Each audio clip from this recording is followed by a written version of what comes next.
I'm going out now. Whoa, whoa. Hold on. You're going out? Yeah. In that coat? Atta girl, take it off, and don't even think of using that old cloth tote as a purse, 'cause that coat would make a great purse if you plan it right. There's an idea. I think there's a purse in here somewhere. We can salvage something from this. What do you think? Well, yeah, we could make a purse and use this decorative part as a flap. That's kind of nice with all that stitching and buttons. Or we could make a bucket purse and use this gathered bottom. Maybe that would be the front of the bag, like that, with a drawstring. There's a drawstring already there. So if we're going to make this bucket bag, I was looking at the front of the coat, and where the flap is that hides the zipper is easily removed just by picking out the stitches. We'll take that off. We'll take this off. That'll be the top of the bag, and this will become the seam. I'll take the zipper out.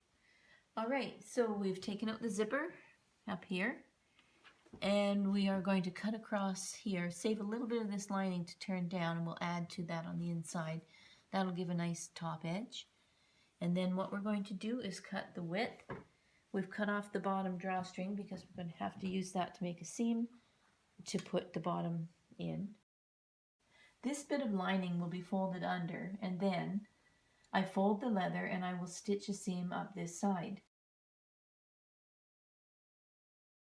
Here's the top with the drawstring still intact. For the bottom, I will cut an oval piece of leather to inset as the base of the purse.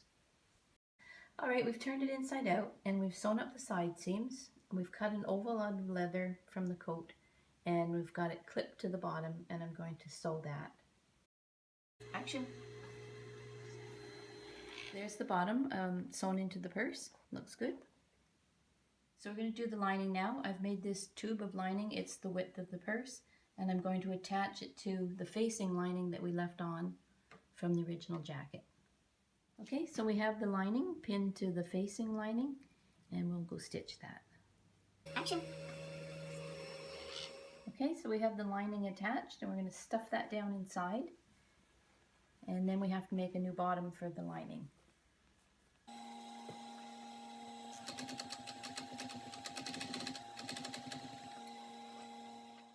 The lining is done. I'm going to top stitch it so it lays flat. So, Gail, where do you do your stitching? In the bad girl corner. Going to the corner, the bad girl corner.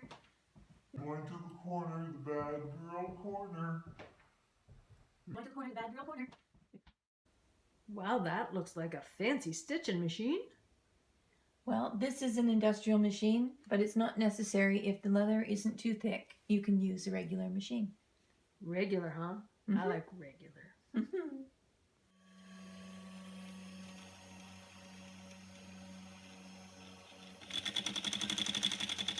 Okay, we've done the top stitching, and I've put a loop of leather and a ring of metal here, and that's where your strap's going to go, and the strap goes on like this, and we'll just sew it across. Okay, there's our finished bag.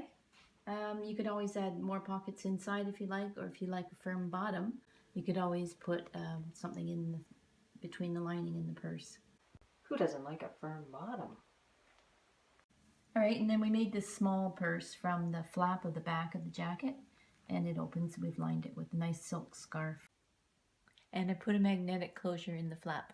In planning the small purse, I cut out this flat piece from the back of the coat, and you can see as I fold it over how the purse takes shape. Hey, come on in. Come on in. Hi! Hi. Oh, look at you. Good to see you. What? No cloth bag. We're talking leather. Real leather. Beautiful, beautiful job.